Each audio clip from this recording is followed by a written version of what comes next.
हाँ हाँ, वाला क्यों। मैं मनोज मिश्रा कंप्लीशन पॉइंट पे आप सबका स्वागत करता हूँ। मैं बात करूंगा आज के टॉपिक शैक्षिक दर्शन से जुड़ा है। एजुकेशनल फिलॉसफी हम इसे कहते हैं। वास्तव में हम लोग ये जब बीएड के सिलेबस में देखते हैं कि philosophical and sociological perspective of education के बारे में, तो बहुत से लोगों को ये कंफ्यूजन होता है, खास करके साइंस के नॉलेज को गेन करने वाले उन बैचलर्स को जो विज्ञान विषय को आधार बना के अपनी पढ़ाई किए होते हैं, या जो भी वो लोग आर्ट्स आर्ट्स के भी जुड़े हुए हैं, वो अगर दर्शन नहीं पढ़े हैं तो दर्शन फिलॉसफी जिसे हम कहते हैं, वह विचारों का एक संग्रह होता है। उसको हम इतने से ही मान के चलते हैं और अंदर से लोग कुछ घबराए से रहते हैं, तो हम उस घबराहट को थोड़ा सा उसका ऐतिहासिक पृष्ठभूमि जोड़ के इस वीडियो के माध्यम से समाप्त करने की कोशिश करूंगा, कि जिससे आपकी वो दुविधा दूर हो जाए कि वास्तव में फिलॉसफी क्या है और शिक्षा शास्त्र क्या है। इसका हम उपयोग कैसे शैक्षिक दर्शन के रूप में करते हैं, एजुकेशनल फिलॉसफी के रूप में करते हैं, तो उसको हम लोग जानने का प्रयास करेंगे। तो सबसे पहले हम लोग यहाँ ये जानेंगे कि वास्तव में दर्शन क्या है, और फिर उसका शिक्षा के क्षेत्र में इम्प्लीमेंटेशन क्यों होता है, इसी को आधार बना के हम लोग चलेंगे। तो आइए हम लोग इन स्लाइड्स की मदद से आगे बढ़ते हैं। सबसे पहले हम अगर बात करें तो इसको हम फिलॉसफी एंड एजुकेशन के क्रम में जानते हैं कि दर्शन और शिक्षा शास्त्र ये दोनों कैसे क्रमिक रूप से आगे बढ़ते हैं। तो दर्शन के शब्द से अगर हम आशय करें तो जैसे संस्कृत भाषा में कहा गया है कि दृश्यते अनेन इति दर्शनम, तो उसको तो हमने यहाँ नहीं कोट किया है स्लाइड में, बट हम आपको बोल दे रहे हैं दृश्यते अनेन इति दर्शनम, जिससे देखा जाए। देखने का अभिप्राय यहाँ है जिससे उस अमूर्त को देखा जाए, अमूर्त ज्ञान को देखा जाए, जो हमें दिखाई नहीं देता मूर्त रूप। वो दृश्यते अनेन दर्शनम की बात आती है जब हमारे अंदर वो ज्ञान चक्षु डेवलप हो जाएंगे, जो हमारे अंदर विचार डेवलप हो जाएंगे कि हम किसी चीज को उसके आंतरिकता के भाव से देख पाएंगे, वो दर्शन है। इसके शब्द में अगर हम आते हैं तो दर्शन शब्द दृढ़ धातु से द्युत प्रत्यय करने से निष्पन्न होता है, या निष्पत्ति होती है इसकी। इसका अर्थ है जिसके द्वारा किसी वस्तु को देखा या समझा जाए। इस क्रम में हम लोग अगर बात करते हैं अंग्रेजी भाषा में इस दर्शन का क्या अभिप्राय है, तो दर्शन क्या है में यह अंग्रेजी भाषा के फिलॉसफी शब्द का हिंदी रूपांतर है। इस शब्द की व्युत्पत्ति दो ग्रीक शब्दों से हुई है। वो पहला शब्द है फिलोस और दूसरा है सोफिया। फिलोस का अर्थ है प्रेम, जिसे हम इंग्लिश में लव कहेंगे, और सोफिया का अर्थ है ज्ञान या नॉलेज।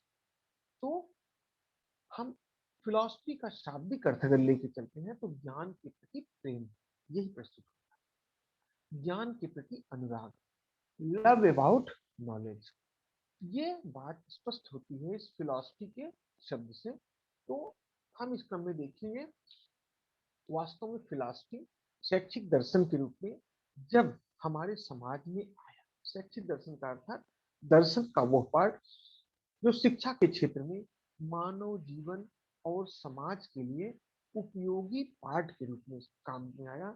उपयोगी उसका जो क्षेत्र था उसको हम लोगों ने समाज और बच्चों के कल्याण के लिए, उनके ज्ञान को आगे बढ़ाने के लिए, उनको क्रमिक रूप से आगे ले जाने के लिए, कि वो जैसे सोसाइटी में जल्दी से एडजस्ट हो जाएं, अच्छे से डेवलप करें, उनको आधार बनाते हुए उस दर्शन का उस क्षेत्र को हम लोगों ने शिक्षा में अडॉप्ट। तो इसको हम दो रूपों में पढ़ते हैं, जैसे एक पाश्चात्य दर्शन के रूप में है और दूसरा है भारतीय दर्शन। तो ये हम दर्शन का एक ऐतिहासिक बैकग्राउंड भी आपको समझाना चाहते हैं, उसका एजुकेशनल बैकग्राउंड भी समझाना चाहते हैं। तो पहले हम दर्शन का ऐतिहासिक बैकग्राउंड में हम जानेंगे कि दर्शन दो रूपों में है, एक पाश्चात्य दर्शन के रूप में है और दूसरा भारतीय दर्शन के रूप में है। पाश्चात्य दर्शन में एक क्रमिक रहा। जैसे हम लोग इतिहास में पढ़ते हैं, प्राचीन इतिहास, मध्यकालीन इतिहास और आधुनिक इतिहास को, तो वैसे ही दर्शन का भी, पाश्चात्य दर्शन का भी एक क्रमिक प्राचीन कालीन, मध्यकालीन और आधुनिक कालीन इतिहास है। यहाँ हम लोग इंग्लिश में हम नहीं लिखे हैं, बट हम बोलते जाएंगे और इंग्लिश वाले भी इस वीडियो के द्वारा अच्छे से समझ सकते हैं। In ancient period we see the types of philosophy in western countries are four types, that are आदर्शवाद, आइडियलिज्म, प्रकृतिवाद, नेचुरलिज्म, प्रयोजनवाद, प्रैग्मेटिज्म और यथार्थवाद, जिसे हम लोग रियलिज्म के रूप में। तो ये प्राचीन पश्चिमी दर्शन है। These are ancient western philosophy. अब हम लोग यहाँ बात करें अगर इसके मध्यकालीन में दर्शन का क्षेत्र जो पाश्चात्य का रहा है, उसके मध्यकाल में कौन कौन से दर्शन रहे, तो इसमें दो दर्शन बहुत रूप से विख्यात हैं, अस्तित्ववाद और मार्क्सवाद, जिसे हम लोग एग्जिस्टेंशियलिज्म और मार्क्सिज्म के रूप में जानते हैं। अब मिडिवल फेज में ये दोनों दर्शन प्रभावी रहे वेस्टर्न। इसका अभिप्राय ये है कि ये दर्शन कम समय तक रहे और बहुत समय तक ये अपना अस्तित्व नहीं बना पाए, क्योंकि इनके अंदर बहुत विरोधाभास, विरोध करने और आक्रामक रुख अपनाना, ये समाज के खिलाफ आक्रामक रूप से अपनी बात, तो इसलिए इस दर्शन का उपयोग बहुत नहीं रहा। लेकिन हाँ, अस्तित्ववाद को महत्व इसलिए दिया जाता है कि व्यक्ति कैसे इन सारी चीजों में अपने आप को केवल अस्तित्व अपनी बना के रख पाए, उस वाद को व्यक्ति का अपना एक वर्चस्व बने, उसको यह दर्शन प्रदर्शित करता है। इसलिए यह दर्शन शिक्षा के क्षेत्र में उपयोगी माना जाता है। आइए हम लोग आधुनिक पाश्चात्य दर्शनों की बात करते हैं। आधुनिक पाश्चात्य दर्शन के ये विचार हैं: सापेक्षवाद, तार्किक विश्लेषणवाद और अनुभववाद। जिसे हम लोग सापेक्षवाद को कहते हैं रियलिज्म, इसे हम लोग एक तुलना के क्रम में देखते हैं, रैशनलिज्म। और दूसरा है तार्किक विश्लेषणवाद, जैसे लॉजिकल एनालिसिस, इसमें हम लोग तर्क करते हैं और किसी चीज को समझने के लिए। और अंतिम है अनुभववाद, जिसे हम लोग एम्पिरिसिज्म या एक्सपीरियंसिज्म भी कहते हैं। एम्पिरिसिज्म इसका कॉमन लैंग्वेज है अनुभववाद। तो ये आधुनिक काल के दर्शन है। अब हम इसमें अगर बात करते हैं तो बीएड के सिलेबस में, बीएड फर्स्ट सेमेस्टर के सिलेबस में प्राचीन पाश्चात्य दर्शन के ये चारों सब टाइप्स, आइडियलिज्म, नेशनलिज्म, प्रैग्मेटिज्म और रियलिज्म, ये आपके सिलेबस में है। और इस सिलेबस की सहायता से हम लोग एक एक करके इनको पढ़ते हैं। इनको, इनके अंदर हम लोग देखेंगे कि वास्तव में ये आदर्शवाद, प्रकृतिवाद, प्रयोजनवाद किस क्रम में आगे बढ़ते हैं, इनकी तत्व मीमांसा, ज्ञान मीमांसा और आचार मीमांसा कैसे आगे बढ़ती है। तो हम लोग सिलेबस में देखेंगे तो ये रहा पाश्चात्य दर्शन। पाश्चात्य दर्शन के बाद ये भारतीय दर्शन की बात आती है। हम लोग, आप लोग जानते होंगे, भारतीय दर्शन दो रूपों में बटा हुआ है। एक वो दर्शन जो वेद को मानता है, वेद को मानने वाला दर्शन आस्तिक दर्शन कहलाता है। इसमें ईश्वर के प्रति आस्था जताई गई है। अगर वेद है तो आस्था है। तो इस वेदों को मानने वाले दर्शनों की संख्या है 6: सांख्य, योग, न्याय, वैशेषिक, मीमांसा और वेदांत। और नास्तिक दर्शन में चारवाक, बौद्ध और जैन। ये भारतीय दर्शन के रूप में इस टाइप में बटे हुए हैं। हम एक आधार बताने के लिए कि वास्तव में पश्चिमी दर्शन क्या है, भारतीय दर्शन क्या है, ये बताने के लिए एक बैकग्राउंड में हम आपको बताना चाहें। अब इसमें ये अक्सर पूछ लिया जाता है कि दर्शन और उनके प्रवर्तक के क्रम में पूछा जाता है, तो सांख्य के प्रवर्तक है कपिल, योग के प्रवर्तक है पतंजलि, न्याय के प्रवर्तक है गौतम, वैशेषिक के कणाद, पूर्व मीमांसा के जैमिनी, उत्तर मीमांसा के बादरायण, चारवाक दर्शन बृहस्पति और चारवाक मिलके अपना ये दर्शन उत्पादित किए हैं। बौद्ध दर्शन महात्मा गौतम बुद्ध के विचारों का एक संग्रह है, उनके शिक्षाओं का एक संग्रह है। और जैन दर्शन जो ऋषभ देव से चल के महावीर स्वामी तक आता है, उनके ज्ञान इन ऋषियों के क्रम के प्रवचन और उनके ज्ञान के द्वारा जैन दर्शन तैयार होता है और उसका एक अपना गाना होता है। अब इन दर्शनों को जो अधिकतर दर्शन धर्म से जुड़े हुए हैं, आप देखेंगे उनको धर्म में अपनाया गया है, लेकिन इनको फॉलो अप कैसे हुआ है ये भी आगे चल के अपने उन्हीं ये सारे दर्शन, चाहे वो पश्चिमी दर्शन हो चाहे भारतीय दर्शन हो, इन सब ने ईश्वर, जीव, जगत, इन सब के बारे में अपनी राय रखी है। मेन शब्दों पे आप जोड़ दीजिएगा, ये लोग अपने सारे दर्शन, चाहे वो पश्चिमी दर्शन हो चाहे भारतीय दर्शन हो, इन लोगों ने अपनी राय रखा है किस पे? जीव के ऊपर, कि जीव क्या है, जगत के ऊपर, संसार क्या है, ईश्वर क्या है, आत्मा, परमात्मा, इन सब के बारे में अपनी राय बताते हैं। ज्ञान के बारे में बताते हैं कि वास्तव में मानव के लिए क्या ज्ञान जरूरी है। वास्तव में जो अपना वो तत्व मीमांसा की बात करेंगे, जो वो अपना मेटाफिजिक्स बताएंगे, उसी को वो ज्ञान के रूप में अपनाएंगे और उसी को वो लोग आचरण में लाने का प्रयास करें।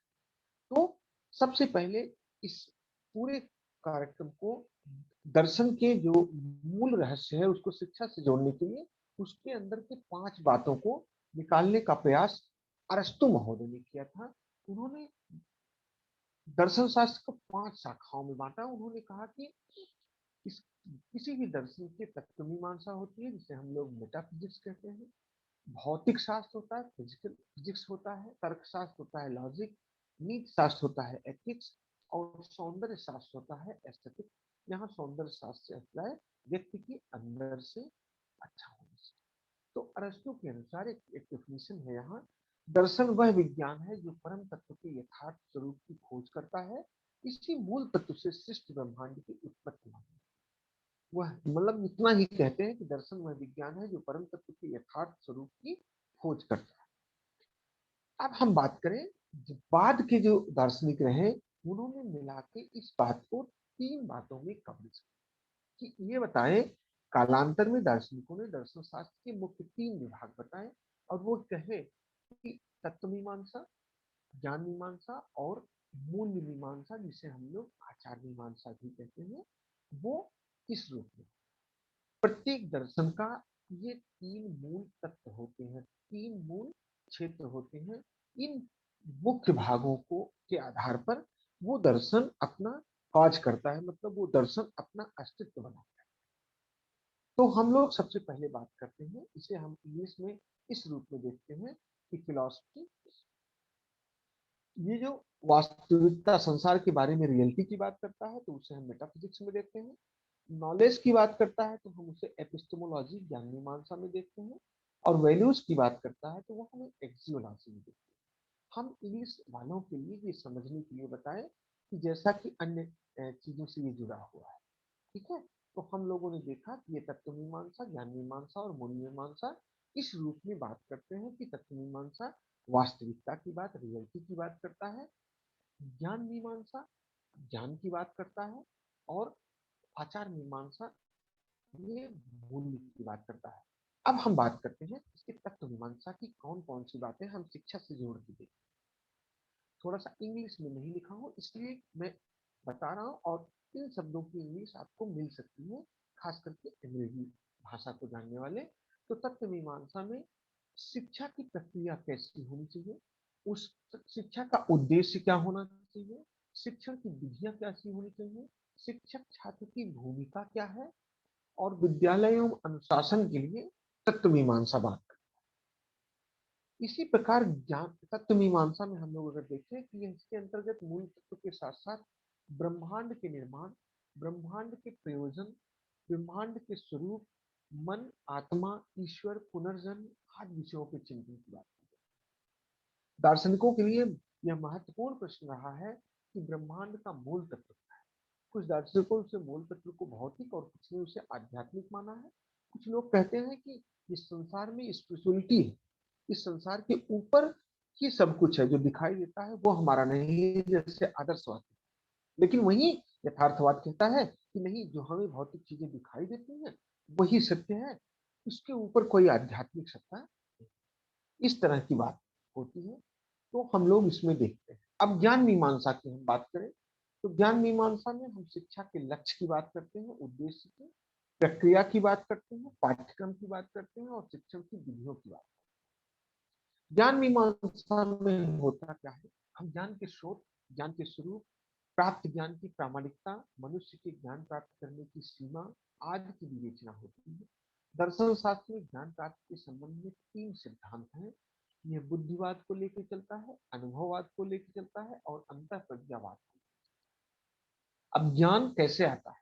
बुद्धि से आता है, अनुभव से आता है। अनुभव आप लोग जानते हैं, अनुभव से ही हमें ज्ञान होता है। कोई काम हम कर रहे होते हैं, धीरे धीरे उसकी प्रति हमें पता चल जाता है कि ये चीज यहाँ से बन के आती है, इसका कच्चा माल यहाँ से आता है, ये होता है। धीरे धीरे उसको करते करते ही हमें पता।